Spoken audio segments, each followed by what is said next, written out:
Senior IPS అధికారి PV Sunil Kumar కు క్యాట్లో చుక్కెదురైంది. మరింత సమాచారం మా ప్రతినిధి కుర్మరాజును అడిగి తెలుసుకుందాం. కుర్మరాజు, చెప్పండి, సునీల్ కుమార్ కు క్యాట్లో ఎదురు దెబ్బకు సంబంధించిన వివరాలేంటి?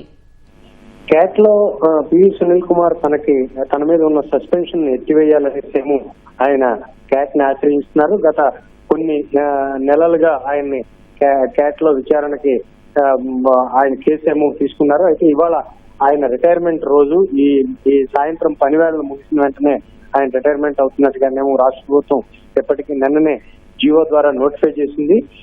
ఇదే సమయంలోనే ఈ రోజైనా తనకు రిలీఫ్ ఇవ్వాలనేసేమో ఆయన క్యాట్ ని అడగడం జరిగింది. క్యాట్ ఏమో ఆయన స్పష్టంగా ఎటువంటి రిలీఫ్ ని ఇవ్వడానికి, ఎందుకంటే ఆయన మీద క్రిమినల్ కేసులు నమోదై ఉన్నాయి, తీవ్రమైన అవినీతి అభియోగాలు ఉన్నాయి కాబట్టి ఎటువంటి రిలీఫ్ ఇవ్వలేమనేసేమో క్యాట్ తేల్చి చెప్పింది.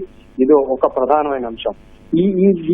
దీంతో పాటుగా ఆయన ఈ రోజు రిటైర్మెంట్ అవుతున్న సందర్భంగా ఆయన బెనిఫిట్స్ కానీ ఇవన్నీ కూడాను సెంట్రల్ సర్వీస్ రూల్స్ ప్రకారం ఆయనకి ఏదంటే ఆయన ఇవన్నీ రిటైర్మెంట్ బెనిఫిట్స్ అన్ని కూడాను వీటన్ని కూడాను ఈ క్రిమినల్ కేసులకు సంబంధించి ఎటువంటి తీర్పు కానీ లేకపోతే ఈ విచారణ అంటే ఈ క్రిమినల్ కేసుల మీద విచారణ ఫర్దర్ ప్రొసీడింగ్స్ కి ఎటువంటి ఆటంకం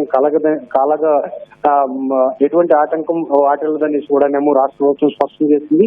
ఇదే సమయంలో ఆయన భార్య అంటే లీగల్ గా తనని మ్యారేజ్ చేస్తున్నారు. 22 సంవత్సరాలతో కాపురం చేసిన తర్వాత గత 10 ఏళ్లుగా తన నుంచి దూరంగా ఉంటూ ఎటువంటి ఆర్థిక సహాయం అందించట్లేదని ఆయన భార్య అరుణ ఇప్పటికే రాష్ట్ర ప్రభుత్వానికి నివేదించింది.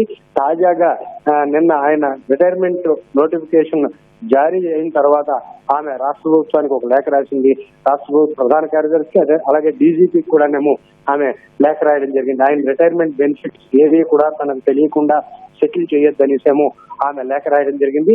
ఆ లేఖ మీద ఏం యాక్షన్ తీసుకోవాలన్నది రాష్ట్ర పోలీస్ డైరెక్టర్ జనరల్ రాష్ట్ర ప్రభుత్వ ప్రధాన కార్యదర్శి కూడా ఇవాళ ఆ లేఖ ఆ వివరాలు ఆయన అంటే పదవీ విరమణకు సంబంధించిన అంశాలను కూడా నివేదించడం జరిగింది. ధన్యవాదాలు కూర్మరాజు.